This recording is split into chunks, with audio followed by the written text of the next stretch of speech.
안녕하십니까, 레필입니다. 11월 13일 LNF 보도록 하겠습니다. 네, 먼저 증시 보겠습니다. 코스피 코스닥 둘 다 1.5% 이상 상승했고요. 코스피는 2968포인트, 코스닥은 1009포인트로 상승을 했습니다. 자, 그래서 외국인 기관이 또 이렇게 옵션 만기일 목요일 이후에 금요일 첫날에 이렇게 대규모로 매수를 해주면서 우리나라 증시를 끌어올렸고요. 그동안 우리나라 증시가 좀 미국장 대비해서 좀 많이 디커플링된 그런 모습이 보였는데 옵션 만기 이후 새로 열린 장에서 이렇게 좋은 모습을 보여줬습니다. 특히나 이제 외국인 포지션이 이렇게 바뀌었다라는 점에서 좀 의미가 있는 것 같고요. 앞으로 이제 외국인 투자자가 지금 11월 말까지 계속 들어와 줄 것인지 또 지켜보는 것도 중요할 것 같고요. MSCI 이슈가 있기 때문에 거기에 대해서도 신규 진입 종목들도 있거든요. 그래서 이제 편입 종목들이 추려졌기 때문에 그런 종목 위주로도 수급이 많이 들어올 겁니다. 기관도 마찬가지 외국인과 함께 6천원 가까이 매수해주면서 1조 가까이 매수가 들어왔고요.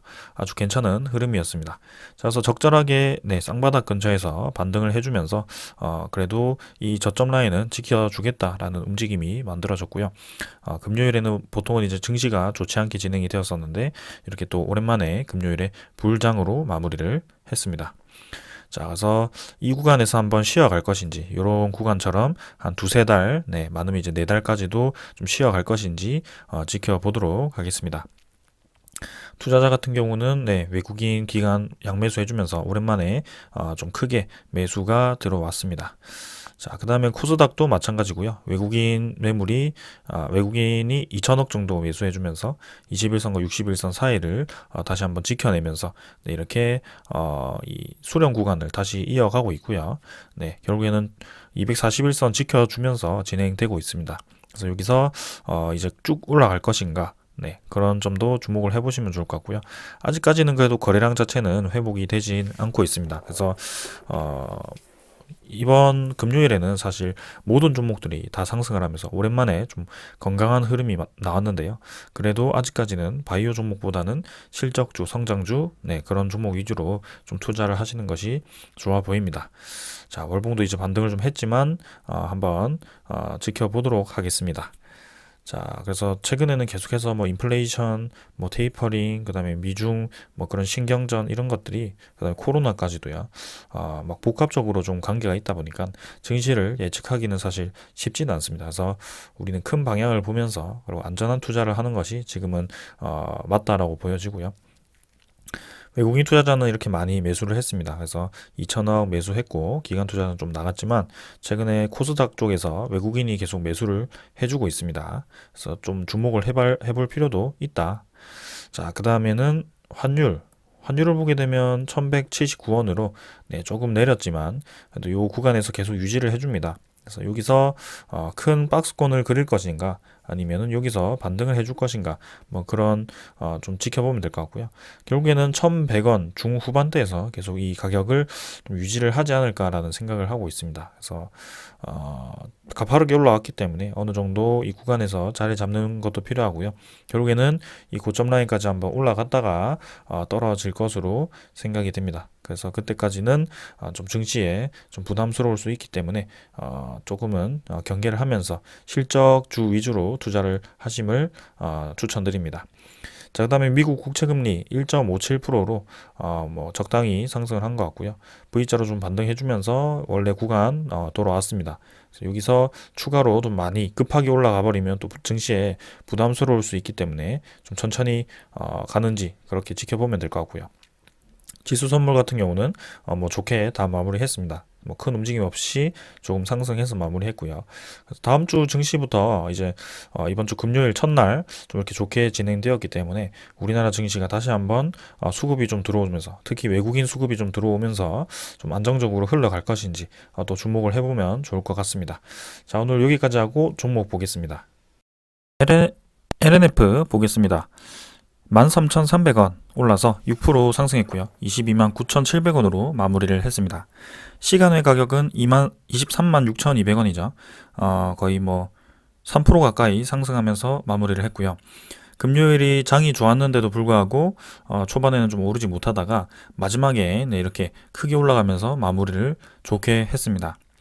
자, LNF 보기 전에 이제 MSCI 지수가 11월 12일 금요일부로 결정이 났습니다. 그래서 MSCI 지수에 포함되는 종목은 총 6가지고요. 크래프톤, LNF, 카카오게임즈, 일진 머티리얼즈, FNF, SD바이오 센서가 되었습니다. 그래서 관련 종목들이 이제 제가 계속 말씀드렸던 11월 12일부터 11월 30일까지가 결국에는 외국인 패시브 자금이 미리 들어올 수 있는 그런 기간이라고 말씀을 드렸고요. 오히려 편입이 되고 나서 그 이후에 좀 떨어지는 경향이 있더라. 그래서 이 6가지 종목에 대해서는 그런 패턴을 좀 주의해서 보시면 좋을 것 같고요. 실제로 이제 이 편입 종목들 중에서도 사실 좀 잘 올라가는 게 있고 좀 조금 지지부진하다 뭐 크게 못 올라가는 것도 있습니다. 그래서 종목 선정도 좀 중요한데 저는 이 중에서는 그래도 LNF가 2차 전지 관련주로 특히 성장 관련주이기 때문에 아주 가능성이 높다라고 보여집니다. 그래서 앞으로도 11월 30일까지는 꾸준히 제가 이렇게 리뷰를 진행을 할 예정이고요. 좋은 모습 나오는 것 같아서 아주 좋습니다. 자, 그래서 LNF가 지금 뭐 23만원 거의 왔고요. 이전에 이제 한번 꼬리 달고 좀 떨어져서 좀 이제 아쉽긴 했었죠. 네, 근데 확실히 이제 N자로 바로 반등을 해주면서 주가를 밀어올리는 모습이었고요. 네, 한번 이제 급등을 하고 잠깐 꺾었다가 이제 전 고점을 또 뚫어버리는 그런 모습이 나왔기 때문에 계속해서 이제 올라갈 가능성이 큽니다. 그래서 이때까지 꾸준히 이렇게 올라왔는데 제가 이 고점에서 LNF를 또 리뷰를 하기 시작한 이유도 더 올라갈 수 있다라고 확실하게 판단을 해서입니다. 그래서 LNF는 기업 가치가 상당히 좋고요. 거기에 MSCI라는 이벤트가 포함이 되었었기 때문에 거의 뭐 확신을 하고 있었습니다. 그래서 양극재 시장이 앞으로도 전기차 시장이 이렇게 성장을 한다면 네, 양극재 시장은 이런 식으로 성장할 겁니다.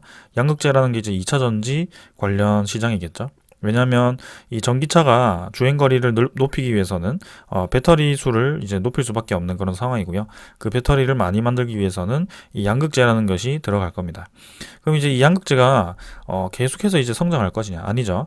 이 전기차 시장이 이제 이렇게 좀 이 성장세가 줄어들거나 아니면은 이제 폐배터리가 나오면서 그죠? 배터리를 너무 많이 만들다 보니까 폐배터리에 대한 그 리사이클링으로 인해서 그런 게 나온다면 이제 이런 새로운 배터리 생산을 위한 양극재가 좀 이제 수요가 떨어질 가능성도 있습니다. 그래서 그때까지는 지금 계속해서 성장하는 추세이기 때문에 연 27% 정도의 성장률을 기록을 하고 있기 때문에 아직까지는 충분히 여유가 있다라고 보여지고요.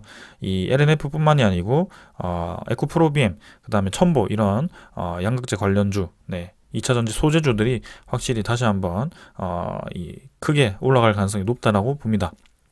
그 중에 LNF는 MSCI 편입에 대한 그런 이벤트도 있기 때문에 이렇게 크게 올라와 줬고요. 그래서 전고점 돌파는 뭐 여러분들도 잘 아실 겁니다. 뭐 이렇게 올라가 주면은 그대로 더 올라갈 수 있는 가능성이 상당히 높죠. 그래서 마지막까지 밀어올리면서 윗골이 없는 양봉으로 이 끝단 기준으로 완벽하게 넘어졌기 때문에 다음 주 증시 분위기가 또 괜찮을 수도 있기 때문에 그렇게 된다면 LNF는 이제 증권사 목표가들 있죠. 뭐 27만원, 28만원, 26만원이었나요? 뭐 그 정도까지는 충분히 한번 올라가 주지 않을까라는 생각을 좀 합니다. 그래서 지금 대비해서도 20%가량 더 상승 여분이 있다라고 보여지고요. 좀 큰 수익 한번 내고 네, 매도를 해보는 것도 좋을 것 같습니다. LNF 기업 가치를 믿으신다면 MSCI 편입 이후에도 11월 30일 이후에도 사실 뭐 이렇게 막 올랐다가 이제 꺾였다가 다시 올라갈 수도 있는 그런 가능성이 있습니다. 그래서 뭐 꾸준히 들고 가셔도 되겠지만 저는 이제 LNF의 이 월봉을 보았을 때는 사실은 조금 부담스럽긴 합니다. 그래서 여기에 대해서 MSCI가 끝나면 그래도 좀 보수적으로 접근할 예정입니다. 그래서 지금은 그냥 상승에 대해서 즐기시면 되고요. 지금 외국인 투자자 보시면 또 공격적으로 들어오기 시작했습니다. 네, 그래서 편입이 딱 되니까 바로 이제 외국인 투자자가 13만 주 이렇게 크게 들어와 주면서 증시 전체에서 사실 크게 들어와 줬거든요. 그래서 좋게 진행이 되었습니다. 앞으로도 계속 외국인 투자자 위주로 이 수급이 들어올 가능성이 크고요. 반대로 이제 기관 투자자는 좀 빠져나갈 수 있는데 하지만 지금 연기금 투자자도 같이 매수를 해주고 있기 때문에 이런 식으로 좀 좋게 진행이 되고 있는 것 같습니다. 그래서 LNF가 지금 그 삼성 SDI라든지 아니면 SK 이노베이션, LG 에너지 솔루션 등으로부터 좀 대규모의 양극재 이 계약이 또 임박을 했습니다. 이제는 기존에 계약했던 그 계약들이 이제 만료가 되는 시점이기 때문에 네, 또 대규모로 생산을 하기 위해서는 또 10년 단위로 또 아주 장기적인 그런 계약을 하거든요. 그래서 에코프로비엠도 사실 그런 계약이 터지면서 SK 쪽에서 터지면서 또 이렇게 급성장을 했던 기업인데요. LNF도 마찬가지로 그런 식으로 큰 계약이 터질 가능성도 있습니다. 그리고 우리나라 국내 3사 이외에도 지금 뭐 유럽이라든지 아니면 미국에 그런 테슬라도 있고요. 테슬라는 뭐 LFP 쪽을 이제 늘린다고 했지만 LFP도 결국에는 가격은 싸지만 이런 이 우리나라 LNF 쪽에 생산하는 그 이름이 기억이 안 나는데 그 재료와 사실은 뭐 무게라든지 그런 효율성을 비교했을 때는 비슷하다라고 합니다. 그래서 결국에 전체 시장이 중요하고요. 전체 시장은 여전히 여기에 대한 수요가 높다. 그래서 테슬라도 LNF에 대한 이 뭐 LFP를 좀 높이면 LNF에 대한 그게 떨어지겠지만 그래도 전체적으로 시장 전체가 커지는 방향으로 가고 있기 때문에 아주 뭐 미래가 좋다라고 보시면 되겠습니다. 그래서 계속해서 좋은 방향으로 진행될 것 같고요. 네, 월요일에도 우뚝우뚝 이렇게 솟아오르면서 좋은 방향으로 기대해 보겠습니다. 자, 오늘 여기서 마치겠고요. 네, 다음 주 좋은 장으로 뵙겠습니다. 감사합니다.